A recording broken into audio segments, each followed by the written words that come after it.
دوستو آج کی ویڈیو میں آپ کو 2 الف 2 زال اور 2 نون کو پڑھنے کا طریقہ سکھایا جائے گا۔ سب سے پہلے آپ یہاں پر دیکھیں 2 الف ہیں اور دونوں خالی ہیں، ان کے اوپر کوئی بھی حرکت نہیں لگی ہوئی، نہ زبر لگی ہوئی ہے، نہ زیر اور نہ پیش، دونوں الف خالی ہیں۔ تو ان دونوں الفوں کو پڑھا بھی جاتا ہے اور اگر آپ چھوڑنا چاہیں تو چھوڑ بھی سکتے ہیں۔ سب سے پہلے ان الفوں کو پڑھنے کا طریقہ ہم آپ کو سکھائیں گے کہ کس طرح ان الفوں کو پڑھا جائے گا۔ دیکھیے دوستو، اگر آپ قرآن پاک شروع کرتے ہیں یہاں سے اور اس زال کے اوپر وقف کرتے ہیں تو اس الف کو بھی پڑھا جائے گا اور اس کے بعد جو دوسرا الف ہے اس الف کو بھی پڑھا جائے گا۔ کیسے؟ بسم اللہ الرحمن الرحیم وذا، زال کے اوپر آپ وقف کرتے ہیں دوستو، زال کے اوپر اگر آپ وقف کرتے ہیں تو اس الف کو پڑھیں گے وذا، اور آگے جو دوسرا الف ہے اس الف کے اوپر زبر لگائی جائے گی، کیونکہ عربی گرامر کا یہ قاعدہ ہے کہ الف کے بعد لام مشدد آ جائے تو الف کے اوپر زبر لگائی جاتی ہے، الف کے بعد سین مشدد آ جائے تو بھی الف کے اوپر زبر لگائی جاتی ہے، اور الف کے بعد نون مشدد آ جائے تو بھی الف کے اوپر زبر لگائی جاتی ہے۔ تو یہاں پر الف کے اوپر زبر لگائی جائے گی کیونکہ الف کے بعد نون مشدد ہے۔ الف کے بعد اگر لام مشدد ہو، جیسے سورۃ الناس کی آیت نمبر 5 ہے تو اس میں ہم پڑھتے ہیں الذی یوسوس فی صدور الناس، تو یہاں پر دیکھیں، وہاں پر آپ دیکھیں کہ الف کے بعد لام ہے، لام مشدد ہے تو الف پر ہم زبر لگا کر پڑھتے ہیں الذی۔ اسی طرح اگر الف خالی ہو اور اس کے بعد سین مشدد ہو تو وہاں پر بھی الف کے اوپر زبر لگائی جاتی ہے، جیسے سورۃ المزمل کے آیت نمبر 18 ہے تو اس میں ہم الف کے بعد سین مشدد ہے تو الف پر ہم زبر لگا کر پڑھتے ہیں السماء منفطر بہ، تو اسی طرح یہاں پر بھی الف کے بعد نون مشدد ہے تو اس الف کے اوپر کیا لگائی جائے گی؟ زبر لگائی جائے گی، اور الف کے اوپر زبر لگا کر پڑھیں گے النونی وذا النونی۔ تو دونوں الفوں کو پڑھنے کا میں نے آپ کو طریقہ سکھایا کہ اگر زال پر وقف کریں گے تو دونوں الفوں کو پڑھیں گے، اس الف کو بھی پڑھیں گے زال الف زبر ذا وذا، اور آگے جو دوسرا الف ہے اس الف کے اوپر زبر لگائی جائے گی النونی۔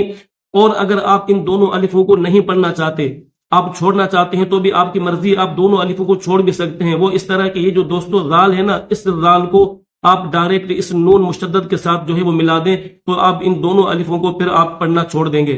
کیسے؟ زال نون زبر زن نون پیشنو زنو، نون واو پیشنو زنو، نون زیرنی زنونی۔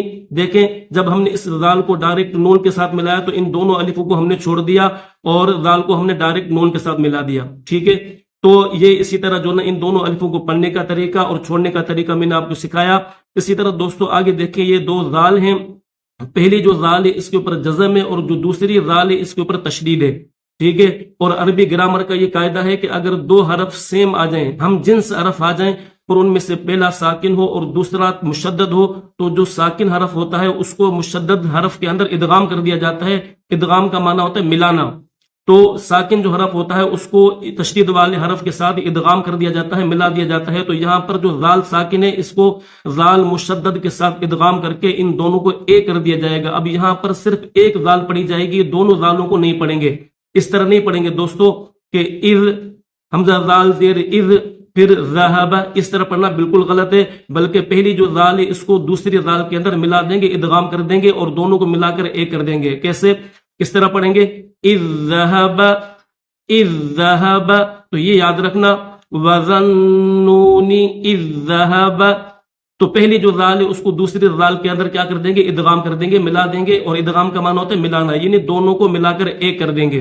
اسی طرح دوستو یہاں پر دیکھیں کہ حمزہ کے بعد نون ساکن ہے اور لام مشدد ہے، یہ دونوں سیم حرف نہیں ہے کیونکہ پہلا نون ہے اور دوسرا لام ہے، ہم جنس حرف نہیں ہے۔ جو نون ہے اس کے اوپر ساکن ہے اور لام کے اوپر تشدید ہے، تو اب اس کو پڑھنے کا دوستو طریقہ یہ ہے کہ یہاں پر یہ جو حمزہ ہے اس حمزہ کو ڈائریکٹ لام کے ساتھ ملا دیں گے، نون کو سائلنٹ کر دیں گے، یہاں پر نون سائلنٹ ہو جائے گا اور حمزہ کو ڈائریکٹ کس کے ساتھ ملا دیا جائے گا؟ لام کے ساتھ ملا دیا جائے گا۔ کیسے؟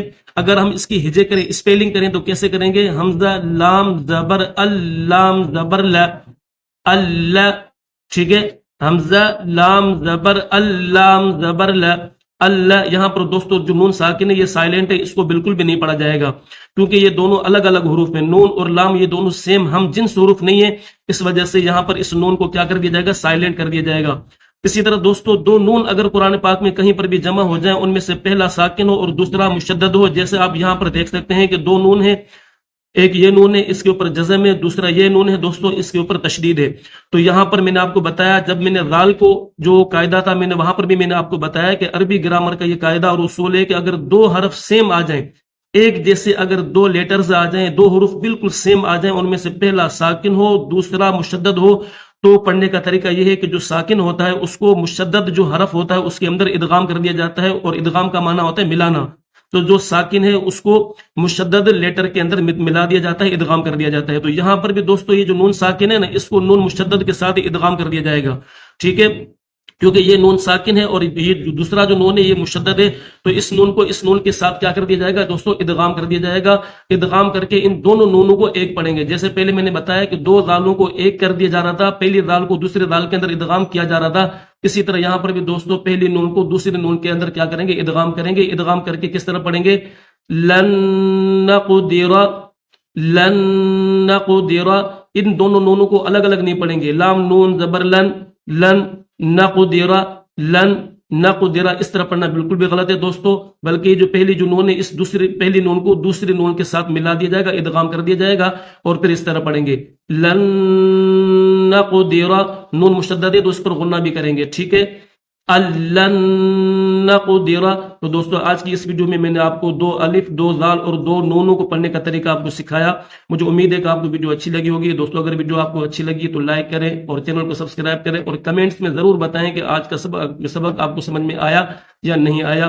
نیکسٹ ویڈیو میں انشاءاللہ اسی طرح قرآن پاک کا کوئی بھی مشکل لفظ لے کر آپ کی خدمت میں حاضر ہوں گا۔ تب تک کے لیے السلام علیکم ورحمۃ اللہ وبرکاتہ۔